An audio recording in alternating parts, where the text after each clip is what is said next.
Oh, meus filhos, quando vocês chegam para a avó e falam que vossos filhos fazem você derramar lágrimas, trazerem preocupações, lembrem-se que os teus filhos foram entregues para quê?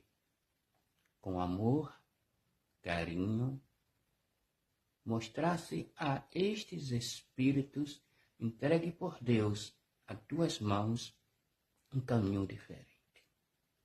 Mas se vocês, como pais, dão amor, educação, mostram um caminho correto, mas os teus filhos seguem outros, a culpa não é sua, pai, nem mãe. A culpa daqueles que seguem outros caminhos.